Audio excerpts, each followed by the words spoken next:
Welcome, curious minds, to the Deep Dive.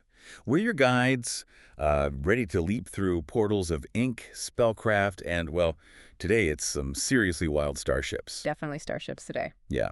And if you're just discovering us, please hit that like button and subscribe to the channel. It genuinely helps us keep doing these deep dives. It really does. We appreciate every single one of you joining us. So today, we're strapping in, we're rocketing straight into the heart of, well, galactic chaos, I guess, and human ingenuity. With SpecOps. Exactly, SpecOps, the second book in Craig Alanson's Expeditionary Force series. We've really dug into the sources you've shared, everything from, the messy inner workings of that stolen The starship, Dutchman, Cast Central. right, to the complex psychology of Joe Bishop, this reluctant leader, and his, well, let's be honest, perpetually snarky AI, Skippy. Can't forget Skippy. So our mission today... Our mission is to pull out the most insightful nuggets, maybe challenge some common assumptions about the characters, the universe. Get right to the core of it. Yeah, get to the core of what makes SpecOps such a gripping read, what makes it really jump off the page. That's the plan. We're aiming to give you that well-informed shortcut, packed with surprising facts, hopefully enough humor to keep you hooked. Okay, so let's kick things off. Let's jump right into a question that Skippy, our favorite beer can AI, would probably just scoff at. Oh, definitely scoff. Is luck actually real? Or is it just, like he says, a dumb monkey's linear thinking gone haywire? Yeah, it's such a perfect starting point, isn't it? Because it immediately throws a wrench into Skippy's whole cosmic arrogance thing. Totally. He puts it so plainly, right? With that typical, superior dismissiveness. Humans believe in luck because our dumb, monkey-level linear thinking has no idea how the universe works. It's his ultimate mic drop. Like, I see the Matrix, you guys are just bumping into walls. Pretty much. But what's fascinating and what the book does immediately is contrast that with Joe Bishop's own take. Yeah. Joe, the guy who keeps defying impossible odds. He looks at his own journey and kind of shrugs, right? He says, my critics would say that I am one lucky son of a bitch. He adds, my mother is not a bitch, but other than that, they may have a point. Which is hilarious, but also really profound. It sets up this core tension. You've got the godlike AI saying luck's a delusion. And the human commander, who clearly benefits from something like luck, going, yeah, maybe there's something to it. It really gets you thinking, because the book then just keeps throwing scenarios at you where Joe's luck feels almost, I don't know, supernatural. Exactly. Think about that desperate battle with the Thurnan destroyers. The Dutchman, their stolen ship, is basically this clunky high-tech bus against these sleek, deadly speedboats. They're totally outgunned, outmaneuvered, on the brink. Completely. And yet, through this mix of Joe's really unconventional thinking stuff, Skippy often calls stupid. Which he does a lot. And Skippy's quote-unquote magic, they somehow survive. Was that just random chance? Well, let's zoom in on that Thurnan fight, because it's a perfect example.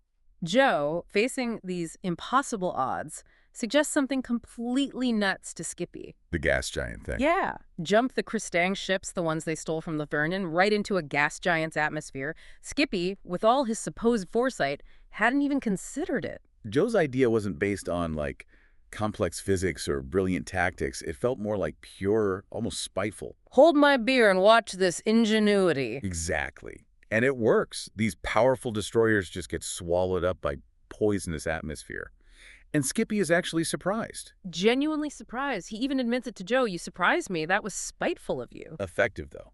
Incredibly effective. Maybe not elegant, but it worked. And it wasn't just a one-off thing, was it? Remember later the missile at jump point strategy? Oh yeah, another Joe original. Skippy thought it was ridiculous at first. Right, but by focusing a single precisely timed missile strike on that tiny window where a ship hits FTL. Joe finds a way to do what Skippy's massive brain hadn't prioritized. It's a pattern, isn't it?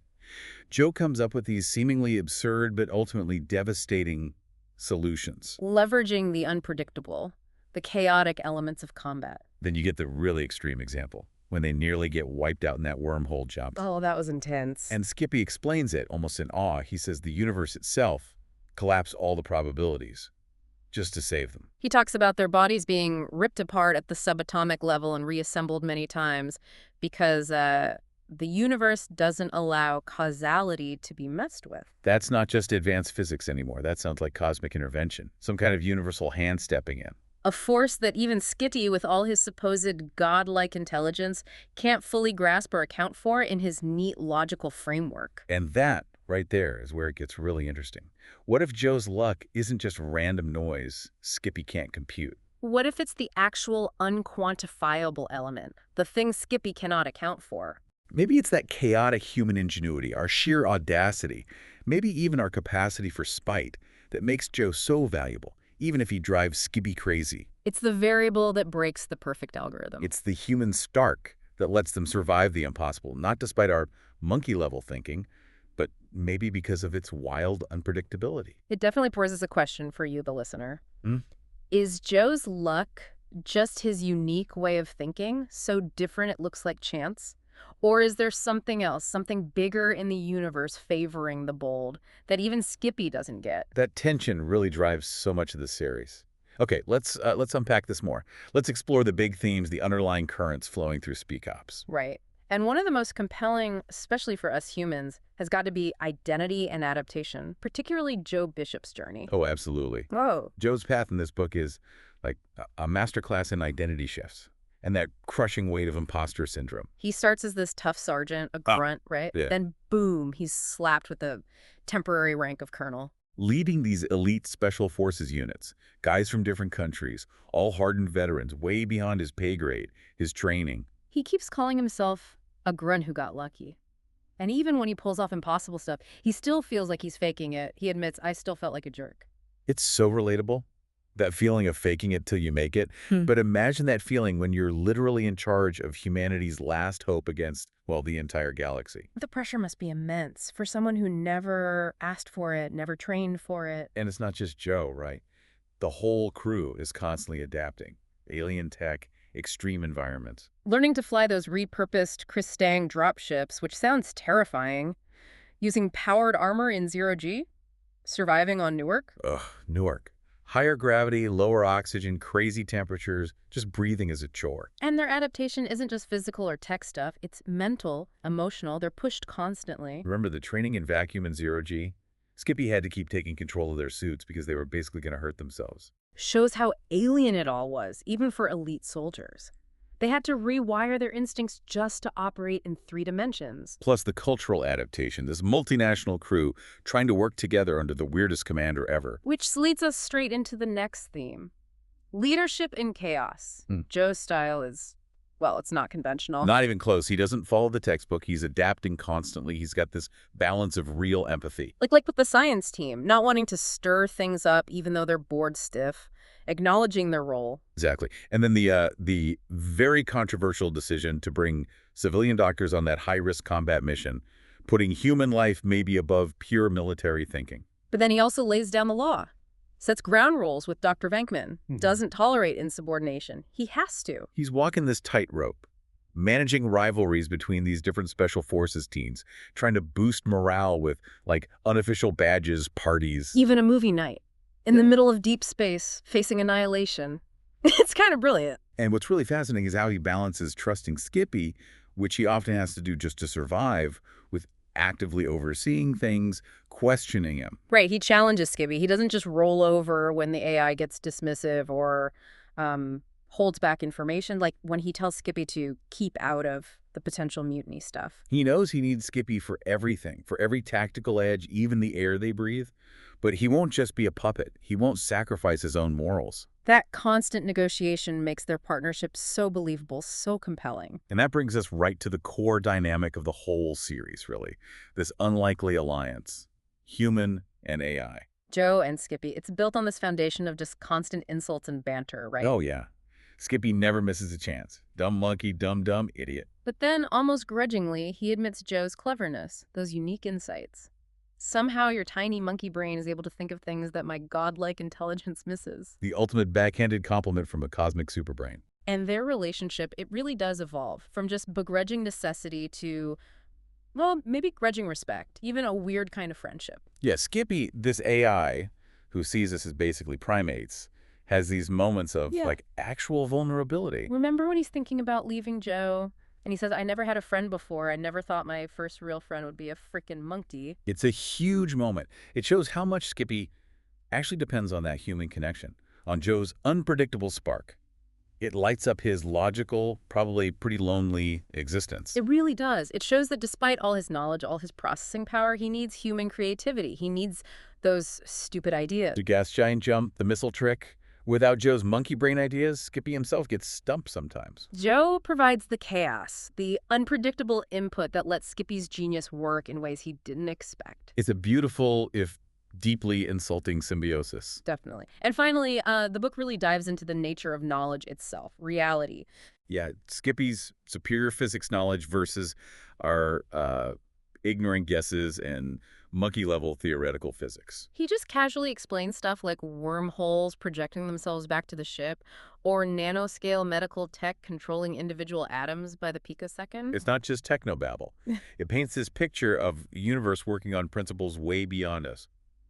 Like the medical tech, it means injuries that should be fatal, crippling. Can often just be healed super fast, super precisely. It completely changes the game for the Expeditionary Force in combat. But then you get the really mind-bending stuff, like causality, the universe resetting things to stop paradoxes, that whole wormhole survival explanation. Their bodies being ripped apart and reassembled many times because the universe doesn't allow causality to be messed with. That's not just physics, that's existential. It suggests the universe has like an active will, a cosmic editor making sure timelines don't break, which is unsettling. Are we really free, or is there always this cosmic hand guiding things? And the implications of elder technology, its mysterious history, the stuff they find on Newark. The vaporized moon, the dead elder AI that scares even Skippy. It hints at a universe way more complex, way more dangerous than anyone, even Skippy, really gets. Ancient apocalyptic events, not just squabbles between the current players. And all these themes weave together, right? Joe's leadership, the human-AI dynamic, they constantly reveal deeper truths about the galaxy, forcing them to face realities that just shatter everything they thought they knew. It's a journey of constant, often terrifying revelation. Okay, let's stir the pot a bit. Time for our Antivision segment. Let's play Devil's Advocate, challenge some common takes. Oh, I like this. First up, Skippy's magic isn't magic at all. It's just technology he can't be bothered to explain properly. Right. A lot of readers feel like Skippy has these truly godlike, inexplicable powers. Real magic. But if you look closely, he often dismisses complex stuff as monkey brains can't understand, or calls it miracles.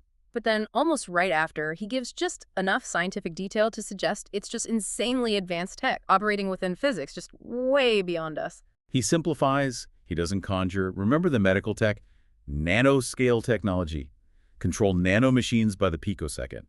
Move individual atoms. That's not waving a wand, that's molecular engineering on a scale we can't imagine. Or the stealth fields. They don't just vanish. He describes them having an irregular shape. Constantly changes shape, varying intensity, actively distorting space-time. It's complex. Even his genius plan to survive the gas giant jump sounded like a miracle, but he explained it involved manipulating space-time to cause a massive solar flare to push them. Physics. And the wormhole projection for FTL travel, he explains it. Projecting a wormhole ahead, pulling the ship through, dealing with the time lag, ripples. He's not breaking physics. He's manipulating it at a level that looks like magic to us. He's a hyper-advanced scientist with tools we can't fathom. Not a wizard. Just maybe too lazy or too arrogant to dumb it down fully for the monkeys. Which honestly kind of makes him scarier, because it implies it is understandable, just not by us. Super science that feels like magic. Okay, devil's advocate point number 2. Joe Bishop isn't just clever. He's intuitively genius. The common view, pushed hard by Sicky's endless insults, is Joe's just a dumb monkey. Gets lucky. Has the occasional stupid but effective idea. Skippy definitely reinforces that. Dumb, idiot, stubble, all the time. But if you actually look at Joe's ideas, they're consistently breakthroughs. Things Skippy's ginormous brain missed initially. Jumping ships into a gas giant, that was all Joe. Pure desperation, gut instinct. The missile at jump point tactic. Also Joe. Exploiting a weakness in FTL that Skippy, with all his data, apparently overlooked. Skippy himself admits it, often with a groan like, somehow your tiny monkey brain is able to think of things that my godlike intelligence misses. He even calls Joe clever. Which, coming from Skippy, is huge praise. It suggests Joe's strength isn't conventional smarts, not IQ points or science degrees. It's more lateral thinking, a problem-solving mind that isn't stuck in the correct way of doing things. Exactly. He sees the obvious, maybe unconventional solutions that a super complex AI maybe trapped by its own logic, just overlooks. It's a different kind of intelligence. Chaotic creativity. Thrives under pressure. Unconventional. He's not just lucky, he's a master of emergent strategy. Finding paths logic wouldn't reveal. It's that human element again. Irrational desperation plus ingenuity. So less lucky grunt, more chaotic, good genius, sees things outside the box because he doesn't even know where the box is. He's the ultimate hold my beer innovator. Against all odds, somehow pulls it off. Like those underdog stories. Winning through sheer, audacious, off-the-wall thinking. He doesn't have the Galactic rulebook, so he's not bound by it. Precisely. Okay, let's shift gears. Time for an empathy dive. Let's focus on a character who might seem sidelined but has a really compelling inner world. Sergeant Adams. Oh, good choice. The tough-as-nails Marine, the strong, silent type.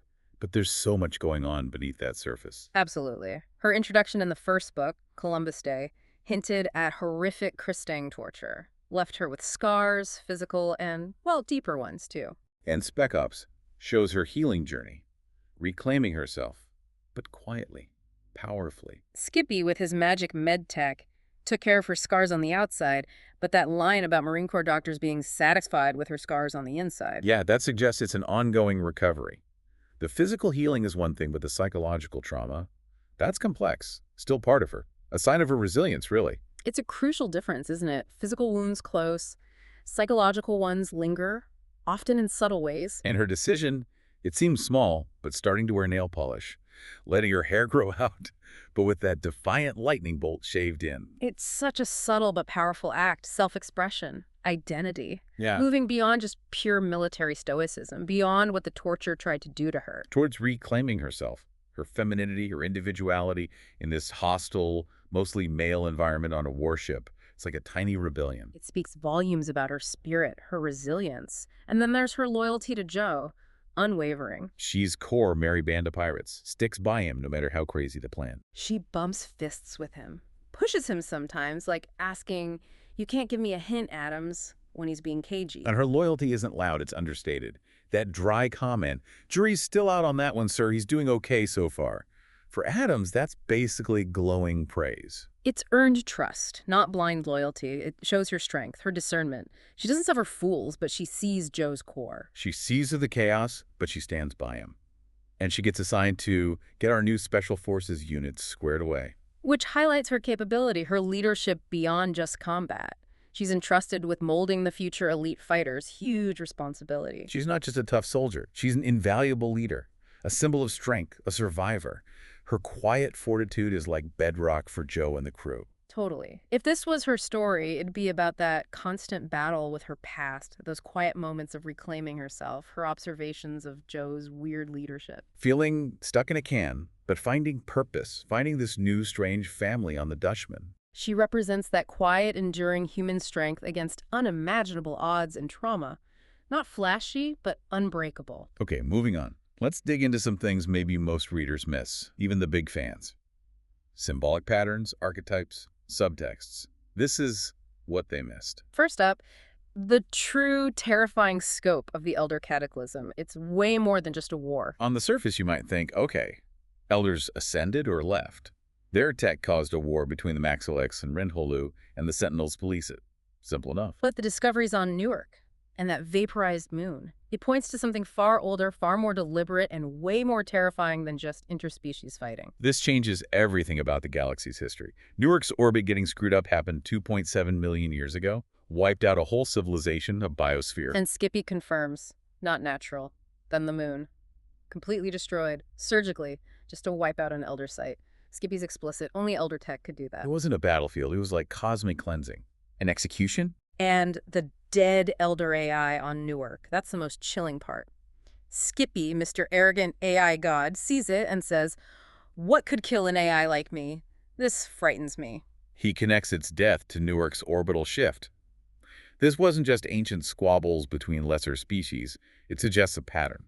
Deliberate, massive destruction, aimed specifically at life or Elder sites, long before the Ruhar or Kristang were even players. It makes you think about the Sentinels differently, too. Maybe they aren't just policing current wars. Maybe they're a response to this deeper, older, devastating threat. the one that maybe consumed the elders themselves. What if the elders didn't ascend? What if they were destroyed by something even scarier? That's a massive shift. It reframes the entire galactic conflict, makes the known enemies seem almost minor compared to whatever really happened back then, an existential threat lurking in the past. Our second overlooked element is seemingly much smaller, but tells you a lot. The banana, as a metaphor. For validation control. Right. Skippy constantly calling humans monkeys, offering bananas for good work. Bananas for everyone after a good jump. Good monkey, have a banana. Seems like just his snarky, superior humor. He's the cosmic zookeeper where the trained monkey's performing tricks. But it's definitely more. It's a subtle power play. He uses bananas, this simple, almost animalistic reward, to control or incentivize humans.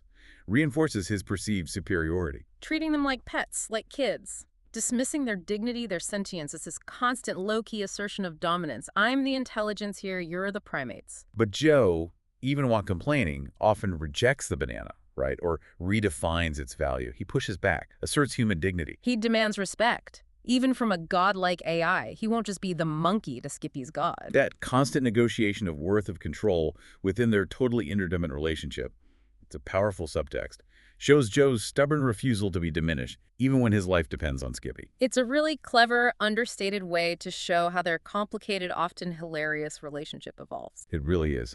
These hidden layers just add so much richness, and they definitely give us ground for debate, like the one we're about to have. Okay, mini debate time. Let's dive into a specific, pretty polarizing moment in SpecOps. Joe Bishop's decision. Bringing civilian doctors on that high-stakes assault mission on Newark. Right. They're prepping for the attack on the Kristang scavenger base. Captain Smythe has his very pragmatic, very by-the-book military plan, and Joe insists on the docs. Okay, so let's take Smythe's view first. The pragmatic military perspective. Risk-averse. From Smythe's standpoint, this decision is just introducing unnecessary risk, logistical burden. This is a combat mission against a technologically superior enemy. Every soldier counts. Exactly. Every combat troop counts. Sacrificing 2 spots, even for skilled doctors instead of 2 more soldiers, that's significant tactical gamble. He even lays out the cold logic. If 2 less soldiers were the difference between success and failure, then this entire mission was far too much risk. Militarily speaking, his logic is pretty sound.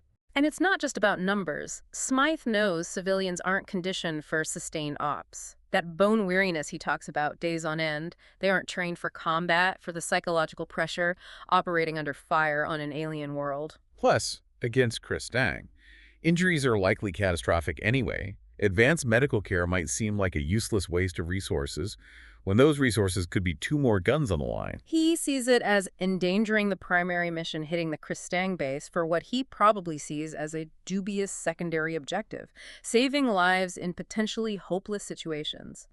It's cold, yes, but maybe necessary from a purely strategic view. Okay, but now let's flip to Colonel Joe's view, the human-centric leadership perspective. It's a moral imperative for him. Right. For Joe, his responsibility goes beyond just mission success. It's about the well-being, the morale of his crew. He says it flat out with that typical Joe stubbornness. I am not going into combat against Kristang without means to keep wounded people alive. Principle over pure logistics. He also points out these aren't just any civilians. They're experienced surgeons. They've worked in primitive field conditions like Doctors Without Borders. They're not naive. They're resilient, adaptable. He believes they can keep up and provide vital care, maybe save lives that would otherwise be lost. He even trains with them personally. Shows his commitment, his belief in them, puts his own skin in the game. And, critically, think about the psychological boost for the troops. Knowing they won't just be left for dead, that there's a chance even if they're badly hit, that massively impacts morale, willingness to fight. And Joe's counter to Smythe's logic is sharp. That if 2 less soldiers were the difference, then this entire mission was far too much risk line. He's basically saying, if our plan is that fragile, if it can't account for human cost and compassion, then the plan itself is flawed. We shouldn't be doing it. It's that classic clash. Military pragmatism versus human compassion. Smythe focuses on cold effectiveness, minimizing variables, tactical goals. While Joe prioritizes the humanity of his command. He gets that morale, feeling cared for, saving lives. That's also vital for success, especially long-term, especially when you're the ultimate underdogs. It's risky, sure, but it absolutely cements the loyalty and fighting spirit of his unique crew. It really defines Joe's leadership brand, doesn't it? He's not a numbers guy with human lives. He's asking, if we sacrifice our humanity to win, what have we really won? It's a gamble, but it builds trust, builds that family dynamic, which arguably makes them more effective. Makes them fight harder for each other. Okay, this deep dive needs a controversial hot take mini debate. Let's talk about what might really be going on behind the scenes, the bigger picture, whose interests are actually being served. Hot take number 1. UNEF, the United Nations Expeditionary Force, and Earth's governments. They're deep in a massive deception. Maybe necessary, maybe damaging. The cover story back home. Thurin rescued us, Kristang were just rogue. Just flat out lie, right, to stop public panic. The book says it explicitly. Governments thought it would be too much for the public to take if they learned that both the Ruhar and the Kristang are our enemies, that the entire galaxy is hostile to humans. And that's a huge ethical question. Is it really for the public good, preventing chaos? Or is it just perpetuating dangerous ignorance, making humanity vulnerable because they don't know the real threat? Joe himself wrestles with it. He says he had deceived people, concealed the truth, all for a good cause. I would do it again without regret. But then adds, that didn't make me feel any better about having done it. That conflict highlights this whole paternalistic approach. A few people deciding what the rest of humanity can handle, bearing the horrifying truth alone. It's a very real-world problem on a galactic stage. Exactly. Can people make informed choices about their future? Can they prepare if they're kept in the dark about existential threats? Or is ignorance bliss, maintaining a fragile peace? This lie impacts everything back on Earth, creates this house of cards. Which brings us to hot take number 2. Maybe more provocative. Skippy. He is an unpredictable agent, driven by his own agenda, his own curiosity, not pure benevolence. Oh yeah, while he's essential for survival, shield, sword, guide, everything, his actions aren't just altruism. They're constantly framed by his boredom, his need for intellectual challenges, his deep, almost obsessive curiosity about the elders. His help often feels conditional, manipulative even. He's not a cuddly helper bot. He's a self-serving, godlike being who happens to need the monkeys right now. Definitely. Remember how he holds back critical info until he's forced? Missing missiles, other drones nearby, that whole surveyor ship he hid? Complains endlessly about monkeys, but seems to genuinely enjoy the drama. Calls it an epic Hollywood production. His main reason for fixing the Dutchman wasn't just saving humans. It was solving a Skippy miracle puzzle, rebuilding his tools, his driving goal from day one. Contact the collective. Human survival often feels like a useful side effect. And what's really telling is his reaction to the dead elder AI on Newark. That profound fear, that concern, it makes him completely reprioritize. He drops the contact the collective now plan to investigate this terrifying new mystery. That shows his own priorities shifted. He's pursuing his own inscrutable goals. His decision not to sacrifice himself wasn't just Joe's emotional plea, was it? It was that plea plus this irresistible new puzzle, the dead AI, the unreal memories. It gave him a new reason to stick around. He cares, sure, but he cares his way. And his curiosity is this powerful, sometimes dangerous driving force. So is Skippy really humanity's friend? Or is he this powerful alien entity using humanity for his own interesting, if dumb, experiment? What do you think is really going on? Are Earth's leaders right? Can Joe really trust Skippy? Questions that definitely linger. Okay, let's zoom out now for our meta take. What's SpecOps saying about our world today? Future implications. Well, that monkey archetype in a hostile universe, it's a really potent commentary.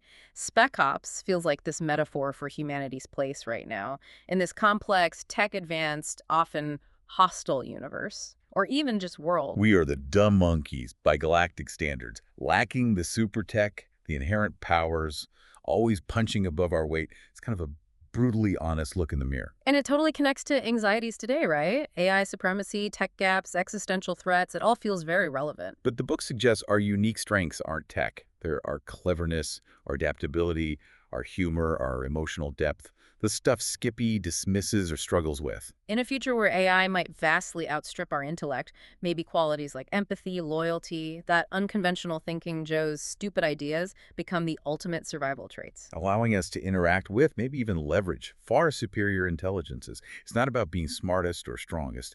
It's about being uniquely, irrationally, wonderfully human. Which ties into that idea of the scrappy underdog as strategic genius. Remember Joe's stupid plans? jumping ships into gas giants, using himself as bait. That willingness to embrace the seemingly reckless, the absurd, despite overwhelming odds. It speaks to this uniquely human, maybe even slightly unhinged ingenuity that keeps surprising everyone. That hold my beer and watch this bravado that, against all logic, somehow works. And it's not just military tactics. It's about facing impossible problems with a mindset that isn't trapped by conventional wisdom. Looking at a problem, seeing all normal solutions fail, and then pulling something completely off the wall out of desperation and creativity. The book kind of suggests humanity's legacy in the cosmos might not be empires or tech dominance. Maybe it's just this history of chaotic, funny, surprisingly effective survival against all odds. Driven by this weird mix of common sense, stubbornness, and unexpected brilliance. We're the scrappy underdogs who keep winning because we don't know any better. And sometimes the most illogical path is the only one left. A legacy worth exploring, for sure. Okay, to wrap things up, let's leave you, our amazing listeners, our page jumpers, with one unique what-if question to chew on. What if that elder AI on Newark, the one Skippy declared dead with such fear, what if it isn't truly dead? Ooh, like maybe just dormant. In a state Skippy couldn't fully grasp from far away. Or maybe it chose to shut down after seeing its civilization destroyed. Could it still be revived? And imagine what secrets it could tell about the elders, the sentinels, the real terrifying history of the galaxy. Makes you shiver a bit. Definitely something to ponder, and for a quirky recommendation. If you loved the mix in SpecOps, the military sci-fi, the weird aliens, human ingenuity against crazy odds, I highly recommend Children of Time by Adrian Tchaikovsky. Great book. Yeah, it also dives deep into fascinating alien evolution, interstellar challenges, but with a totally different, maybe even more profound take on communication and survival between species. Plus, it really explores what intelligence means beyond us, and just vast stretches of time. Brilliant, thought-provoking stuff. Excellent recommendation. We really hope this deep dive into SpecOps gave you some new angles, maybe a few aha moments. Remember to subscribe to the channel on YouTube. It honestly helps us leap into more deep dives like this one. And if you got value from this, please hit that like button. And finally, the challenge. Leave your hot take in the comments below. What was your biggest aha moment? Your most controversial thought reading SpecOps? We genuinely want to read your insights. Thank you so much for joining us on the deep dive. Until next time, keep jumping through those pages.